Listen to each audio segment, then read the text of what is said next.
Bradley Harris has served as a trainer and training designer for industry, government, post-secondary education, and the military all the way back since 1974. Soft skills are his principal expertise with special, and we're filming this, I'm assuming, Nick. Soft skills are his principal expertise with special emphasis on training and supervision skills, business writing. He's taught for the University of Memphis, Mid-South Community College, Lemoyne-Owen College, and now is an adjunct professor at Rhodes College. He teaches public speaking. He holds a BA with concentrations in archaeology and linguistics.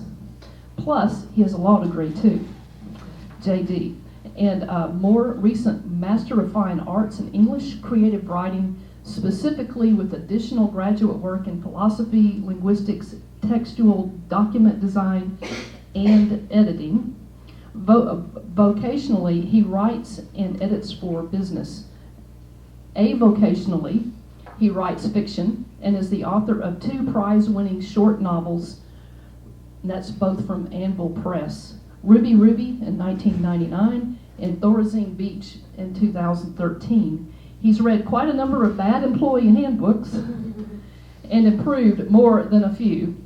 From all these perspectives, he'd like today to take a broad brush look at employee handbooks. Please welcome my friend and my personal editor, Building Trust and Climate Through Your Employee Handbook, Bradley Harris.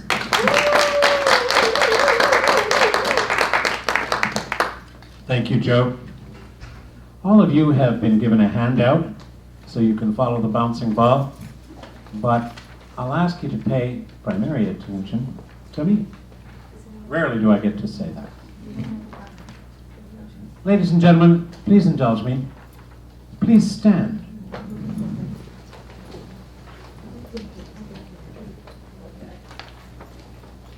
If you have never been an employer, please sit. If you have never been an employer, if you've never had employees, you may sit. Okay.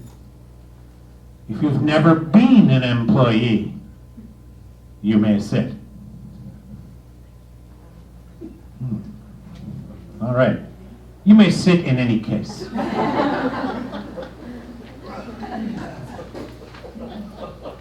I've learned who the employers are and not. Show of hands, how many of you in an employment situation have ever been handed an employee handbook? Just about all of us. Please leap to your feet and shout for joy if you found that an illuminating and delightful experience reading that mail. Oh, good. We're on the same page. It wasn't insomnia cure. There is that. You've read my novels, have you, John? Got a few things to say, 10 of them in particular, about employee handbooks and how you can use them in your company to create a better business climate. Thing number 1 about the employee handbook you should be writing now if you have even one employee. Stop calling it an employee handbook. Reason 1, that's dull. And we have enough dullness in our lives at work. Agreed? Let's not create it for other people. Next, the very term handbook has lost its original meaning. Third, I don't like, and I hope you don't like, the term employee. It's so 1962. Adopt a better term. We'll talk later about what that might be. While you're at it, and while you're broadening your thinking from writing a handbook, which I'd rather you call a manual, to teaching its content, stop speaking, please, about covering this or that topic. Your job is to expose, to present, to teach. Covering is all about concealment. Covering also brings to mind a certain metaphor. I'll point to mine, you need not point to yours. For many companies, an employee handbook is all about covering rear end, the companies specifically. If that's what your employee handbook is about, you're missing more than half of the potential benefit. Think visual design. Make your handbook look like it's worth reading. Make it look interesting.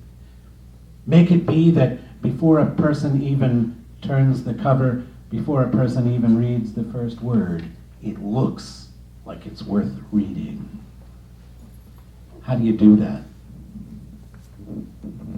Title is one thing. Get away, unless you use it in a subtitle, from terms like handbook or even my preferred term, manual. Just a shot in the dark, one I pulled out of my head. In one of the examples I use later in this handout, I've invented a company called Quark Electric. So, what if your manual were called Being Quark? Or, Welcome to the Quark Family. Anything like that. Interesting, fun, quirky. Make that be your manual title.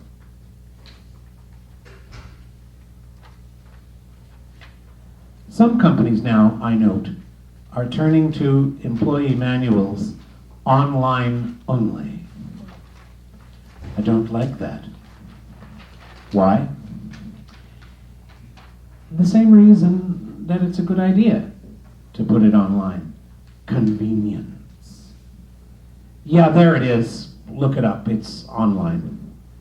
What was that question, Rachel? Oh yeah, that's in the handbook. You'll find that on the website. It's like shooing a child away. Go away and look. Some people, especially the younger, prefer reading things on a screen. I don't mind reading things on a screen. Mind you, my computer screen is huge. I refuse to see the internet 3 inches square. Some people like that. Great. Offer them a handbook on the web. At the same time, offer it in paper form. Why? We read differently on screen than we read on paper. There's the tangibility of paper. It's tactile. You touch it. You handle it. As well, you can reference things, look up things differently on paper than you do on screen. Give no one any excuse. Every employee should have your manual in paper form and easily accessible somewhere online. Consider picking up an old-fashioned habit. Not so old-fashioned as you may think. How many of you have worked in an industry which involves either a lot of machinery or a lot of procedure? Then you know well that there are manuals, including paper manuals, for every machine, every procedure. FedEx alone has enough paper manuals to fill this building. The great thing about paper manuals, properly conceived, is that they can be made updatable. My favorite method? Make your employee handbook, your personnel handbook, as some companies call it, have the same structure as a technical manual might. issue it in ring binder form.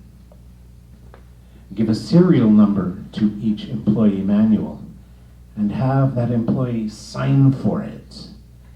Make him or her the keeper of that manual. Use all the procedures, too much detail to cover here, that a technical manual requires for continuous updating. You probably will not terribly often update your employee manual, your personnel handbook, whatever we're going to call it. But you want to be able to do that, and you want a sure system whereby each associate is given the responsibility to receive your update, read it, understand it, insert it, and sign for it. Number 5. This is where I do my limp attempt at self-promotion.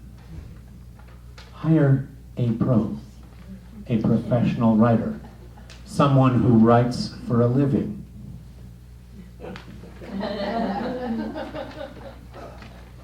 Hire that person not necessarily to write your manual for you, though you can. Hire that person at least to edit and to expand the content of that manual. Now, what kind of writer do you want? Message? Get somebody who's been around, professionally speaking, has had associations with a number of industries, perhaps, though not necessarily, your exact industry, whether that's an electrical firm, plumbing, what have you. Find someone who has worked producing manuals before. Need not be an employee handbook, an employee manual, but some kind of a manual. Manual writing is different from other kinds of writing. Writing updatable manuals is different from other kinds of writing. So get somebody who knows what he or she is doing. If you only came to listen to 2 points today, this is one of them upcoming. You must teach your employee handbook. You must also re-teach it. I guarantee, and you know it's true because you did it, every employee manual, just about, ends up on the bottom of a desk drawer somewhere. And when the employee is fired or retires or quits, that's the last little piece of archaeology you find evidencing that employee's presence. It's squashed, dog-eared, and dusty. And it did you no good at all. Why? Because it probably wasn't taught in detail. It's interesting. This fascinates me. Companies will teach and reteach over and over the operation of the XYZ machine. But they won't teach the principles and values in their employee manual. Your employee manual ought to be the principal textual place where you encode what it is to be a member of your business family. Does your business mean something, or is it just making some money and going home? If you mean your business to mean something, conceptually, ethically, then that employee manual needs to be, dare I put it this way, a little bit of a sacred text. It ought to be the document we refer to when we think about what it is we're doing in our company. Take a look at you, Mary Lou. You have this business in which you do in-home care for people. That's a business where You can't. Lord knows you shouldn't. Simply sell time.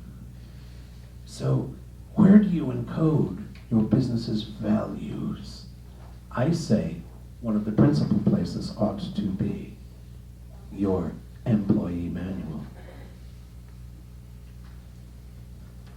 Point 8 is the hardest one to understand of all the points I'm making today. I'm going to sit for a minute while I do this one. It helps me think.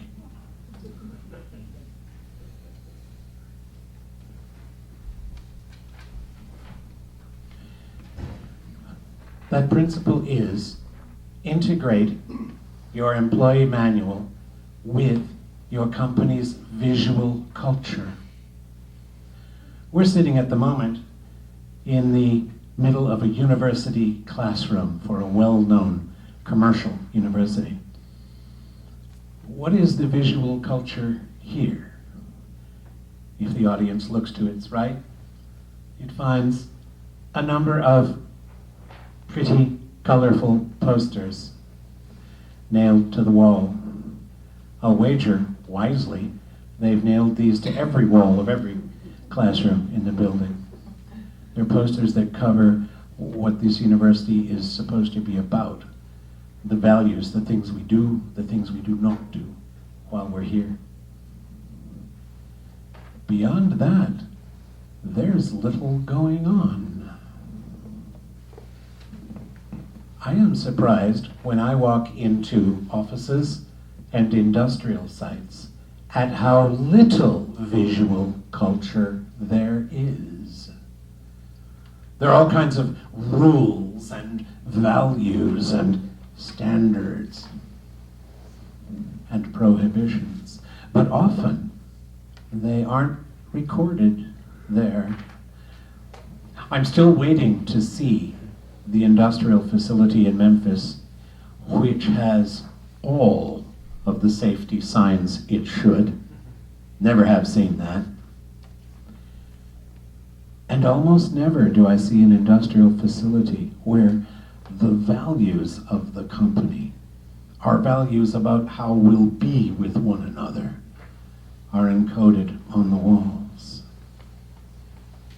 If you want, I'll come to your company and write you a manual and we'll be done. What I'd rather do is come to your company and help you think through the larger process of how. On every wall, every floor, every desk, every ceiling, and every piece of paper you produce, you want to present your company. These days, you can't swing a dead cat without hearing some speaker talk about branding. And branding, when you listen to them, is all about how a company creates and presents its image outside the company, to the public at large, to prospects, to clients and customers. Rarely do those branding people, as they style themselves, talk about how a company should brand itself inwardly. We need, all of us, to brand ourselves differently and better when it comes to how we work with our colleagues, how we work in our office or our plant, or even the van that goes to the customer's house. That's a workplace too. So let's think in terms of not just a single book, here you go, but an entire complete system integrated. How we deal with ourselves, how we deal with each other, and how we deal with the outside world. You need to create new documents, new tools that connect with your employee handbook or manual. How many of you have had or seen the experience where an employee who was told to do this or that, follow this or that policy, and then 2 years, 2 weeks, 2 days later isn't following it. Oh, I didn't know we were supposed to do that. Like nobody told me. Have you seen that? Yeah, you have. There's a tool I mentioned. You can read it for yourself in item number 9. I call it an I know it card that you can integrate with your employee manual that can become part of your manual if you wish it be, that you can use to ensure that employees acknowledge. Yeah, if you have 300 employees, you'll get that one idiot who says, I never signed that, that's not my signature. Beyond those pathological cases, however, you'll find that this I know it card, one of many tools I'll suggest, is a device to help you integrate your employee manual with all of your other systems and all that you do. Finally, you need to integrate your employee manual or handbook with your discipline system. Every employee needs to know what that discipline system is and exactly how it works. But, much more creatively, you need to integrate your employee manual and other basic documents of employment with your rewards system. Remarkable numbers of companies don't have rewards systems in place. It's all downside only. It's the Captain Ahab theory of management. If you do everything perfectly, I shall say nothing. If you do the slightest thing wrong, I shall be kicking you about the room. What I'm saying here is that an employee handbook or manual properly considered needs to reach deeply into the behavior and even the heart of your organization. Message? You can write a manual if you want. Great. Bottom drawer, covered with dust. Or you can get together with me and begin writing a manual that will reach deep into your business, deep into your business life, and improve it. Thanks for listening.